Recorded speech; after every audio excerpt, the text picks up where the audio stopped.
اور اہل سنت مل کر اتحاد کریں اور اس کا عملی مظاہرہ کریں، اور وہ نفرتیں جو ہیں اور وہ جو ویسٹ کی باتیں ہیں اور وہ تمام چیزوں کو انہوں نے دھو دیا ہے. نیا چہرہ افغانستان کے اندر ہے، اور عاشورے کے اندر مجالس کا ہونا، یہ تمام چیزوں کے اندر بڑا اہم طالبان کا رول ہے. یہ کلپ ذرا دیکھیں.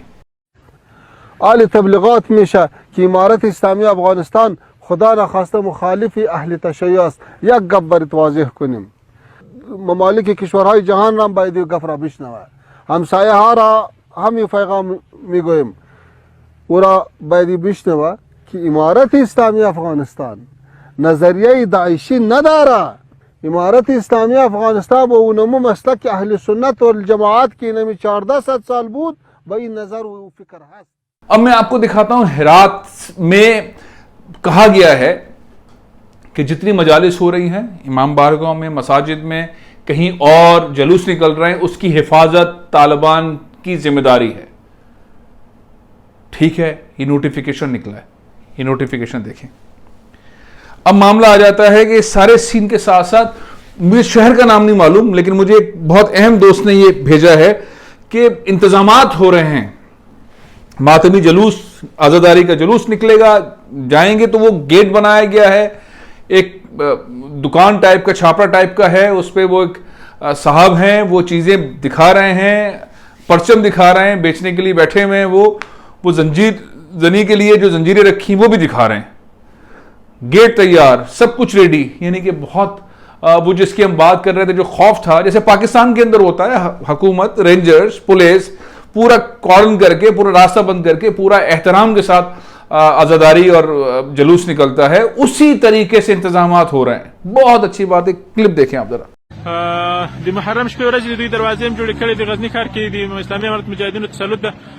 دلته دوی د خپل د کوم د محرم مراسم چې د کوم بیرغونه دي دا سوغ ګرځوي.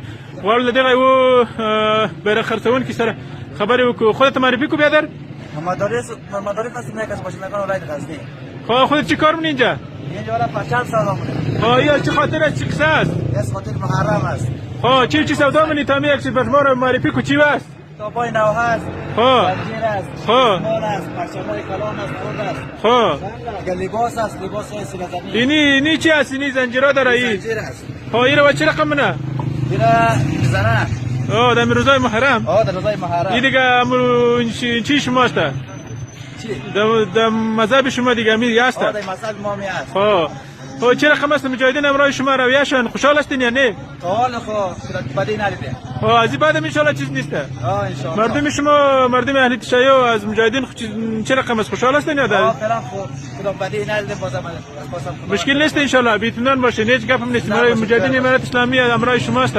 هیچ گپ هم نیست. شما در چیزی که قانون اسلامی است همون مراد کنین دیگه، هیچ گپ هم نیست. زنده باشید. کدام گفتنی خو نداری؟ نه دیگه برای کدام. بخیر باشید. خداحافظ.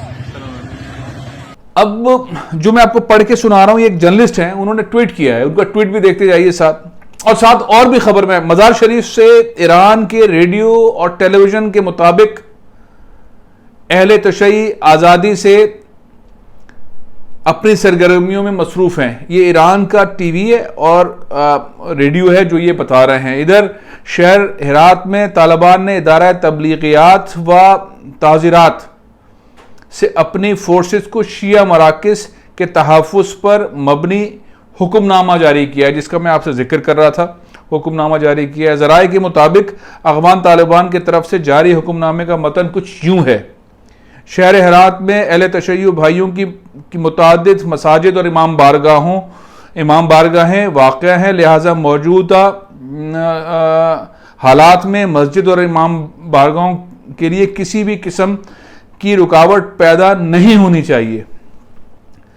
اور ظاہر ہے کہ ایسی صورتحال میں جہاں پر لوگوں کو شبہ تھا، ساری دنیا کو شبہ تھا، انسانی حقوق کے معاملات تھے، تو سب سے پہلے تیسرے دن ہی ان کے تقریباً اقتدار میں آنے کے بعد باقاعدہ تو وہ اعلان کریں گے، کہہ رہیں گے محرم حرام کی جتنی تقریبات ہیں اس کا نہ صرف احترام بلکہ ایک ذمہ داری کا مظاہرہ، تحفظ دینے کا مظاہرہ، انتظامات سنبھالنے کا مظاہرہ، اور ساتھ ہی کوئی تکلیف ہو تو بتائی جائے. اس طرح کی چیزیں سامنے آ رہی ہیں. کچھ تصاویر، کچھ کلپس آ رہے ہیں, میرا خیال ہے کہ اور آئیں گے. تو بہت پازیٹیو بات ہے, بہت زیادہ پازیٹیو بات ہے. اور وہ جو طالبان سے متعلق ایک چیز تھی جو شاید پروپیگنڈا تھا, یہ پہلے والے سینیریو کے اندر تو بہت سارے ایسے کلپس تھے, لیکن اس دفعہ جو پروپیگنڈا تھا وہ صاف صاف کلیئر ہو گیا. طالبان کسی سے الجھنا نہیں چاہتے, سب کو رائٹ دینا چاہتے ہیں اور عملی طور پر اس کا مظاہرہ کر رہے ہیں, عملی طور پر مظاہرہ کر رہے ہیں. لیکن اللہ کرے جو باتیں انفارمیشن آ رہی ہیں اسی طرح سے ہوں, کوئی ایسا ناخوشگوار واقعہ نہ ہو. تمام مسلمان ایک دوسرے کا احترام کریں, تمام فرقے ایک دوسرے کا احترام کریں, محبت سے, بھائی چارے سے آگے بڑھیں. مجھے خدشہ تھا, لیکن اللہ تعالیٰ نے بڑی اچھی انفارمیشنز اب تک پہنچائی ہیں, اور دعا یہی ہے کہ محرم الحرام میں تمام چیزیں بہت پرامن طور پر گزر جائیں اور کوئی ایسا واقعہ, کوئی ایسی سازش, کوئی ایسا واقعہ ہم نہ دیکھیں انشاءاللہ, پاکستان میں بھی, افغانستان میں بھی. اور اسی طریقے سے جیسے ایران کے اندر تمام چیزیں ہوتی ہیں, شیعہ بھی رہ رہے ہیں, سنی بھی رہ رہے ہیں اور احترام کے ساتھ رہ رہے ہیں, اور ممالک میں رہ رہے ہیں. قطر کے اندر طالبان نے بہت سیکھا, قطر کے اندر بہت شیعہ حضرات رہتے ہیں, سعودی عرب کے اندر بہت شیعہ حضرات رہتے ہیں. سب کا احترام ہے. یہاں پر بھی, افغانستان میں بھی سب احترام کے ساتھ رہیں. بہت ساری اور اقلیتیں بھی رہتی ہیں, لیکن سب کا احترام طالبان کے اوپر لازم ہے. سکھوں کا احترام, ان کی اسلام شریعت کا نفاذ کی بات کر رہے ہیں وہ, اسی طرح سے ہندوؤں کا, اسی طرح سے عیسائیوں کا, سب کا احترام, سب کی زندگیوں اور ان کے مال کی حفاظت جو ہے وہ طالبان کی ذمہ داری. لیکن مجھے بہت اطمینان ہوا ان چیزوں سے, اور خاص طور پہ علامہ شہنشاہ نقوی صاحب نے بر وقت کلپ نکالا اور اس نے توجہ دلائی, اور اس توجہ کے بعد یہ تمام چیزوں کو جانچنے کی کوشش کی اور وہ تمام چیزیں سامنے آئیں. اب اللہ تعالیٰ سے امید یہی ہے کہ کوئی ایسا ناخوشگوار واقعہ نہ ہو, اور طالبان جو کہہ رہے ہیں, جو لکھ کر نوٹیفیکیشن نکال رہے ہیں, وہ اس میں واقعی 100% اسی طرح سے عمل درآمد کریں جیسا وہ کہہ رہے ہیں. پروگرام یہ ختم کر رہا ہوں, انشاءاللہ کل پھر حاضر ہوں گا. اجازت دیجیے. پاکستان زندہ باد.